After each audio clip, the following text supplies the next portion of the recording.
Hola, bienvenidos y bienvenidas a esta asignatura de tiempos de pandemia y COVID-19.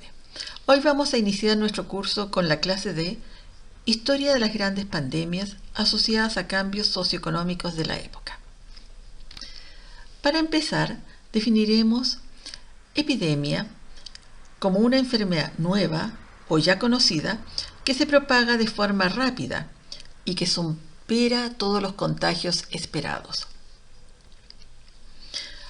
Por otro lado, una pandemia es una enfermedad nueva o ya conocida que se expande a otras localidades o regiones en forma global. Por ejemplo, tenemos pandemia de HIV, de cólera y ahora actualmente COVID-19. ¿Cuál es la primera gran epidemia descrita? ¿Y qué costo tuvo para la humanidad? Iniciamos con la plaga de Atenas, que ocurrió en el año 430 a.C. Recordemos que por esos años Grecia se dividía en polis, que eran ciudades-estado, independientes y con autogobierno. Las principales polis griegas fueron Esparta y Atenas, muy diferentes entre sí. El sistema político de Atenas era una democracia, en tanto en Esparta era una oligarquía. De hecho, tenía 2 reyes. Mientras Atenas tenía la supremacía marítima, Esparta la tenía terrestre. En el año 430, Esparta y Atenas se debatían en una guerra, la guerra del Peloponeso, que buscaba ver quién tenía el mayor poder de Grecia. En el libro Historia de la guerra del Peloponeso, Tucídides aclara que Esparta comenzó la guerra con Atenas, abre comillas, porque temían que los atenienses se hicieran más poderosos, cierre de comillas. Pero en el segundo año de la guerra, llegó de África, en particular de Etiopía, a través de Libia y Egipto, una gran peste.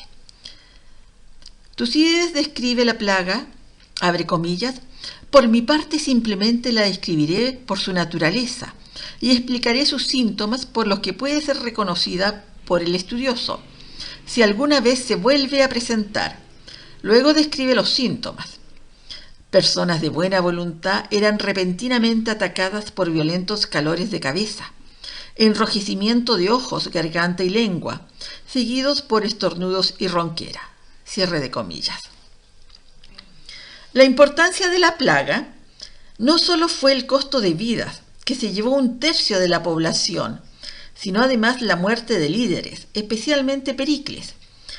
Atenas perdió la guerra y la democracia demoró 2000 años en volver a ser considerada por otros pueblos. El patógeno hasta el día de hoy es desconocido. Podría ser tifus exantemático epidémico, viruela, sarampión o una suerte de fiebre hemorrágica viral. O, algunos piensan, hasta una cepa de salmonela entera. La peste antonina. La dinastía antonina fue la casa reinante del Imperio Romano entre los años 96 y 192, en el siglo II después de Cristo. El Imperio Romano experimentaba su época de oro, pero en el año 165 al 180 estalló una peste que afectó a todo el imperio. El impacto de la crisis puede ser catalogado como global y por ende como pandemia. En el siglo II, el Imperio Romano tenía como límites al norte Bretaña, el Rin y el Danubio, al oriente el norte de Mesopotamia y al sur tenía por límites el Nilo y el desierto del Sahara. Su población se estimaba en 50 millones.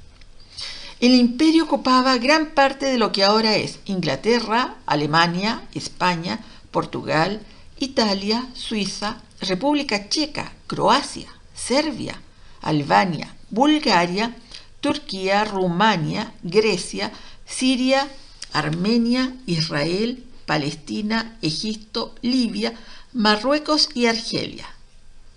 Como podrán darse cuenta, claramente fue una pandemia global. La fuente de información más importante de esta plaga fue el médico Galeno. Nos habló, entre otros, del origen de la plaga, posiblemente en Oriente, en la zona del Tigris, y desde allí se difundió ampliamente por diferentes mecanismos. sean navales o terrestres. De acuerdo a la historia, al volver los soldados a Roma llevaban con ellos la plaga. Hablamos de un ejército de más de 100.000 hombres, carentes de servicios higiénicos, por lo cual el riesgo de contagio era aún mayor. Galeno la describió, abre comillas, exantemas de color negro. Después de un par de días se secan y se desprenden del cuerpo. Pústulas ulcerosas en todo el cuerpo, diarrea y fiebre.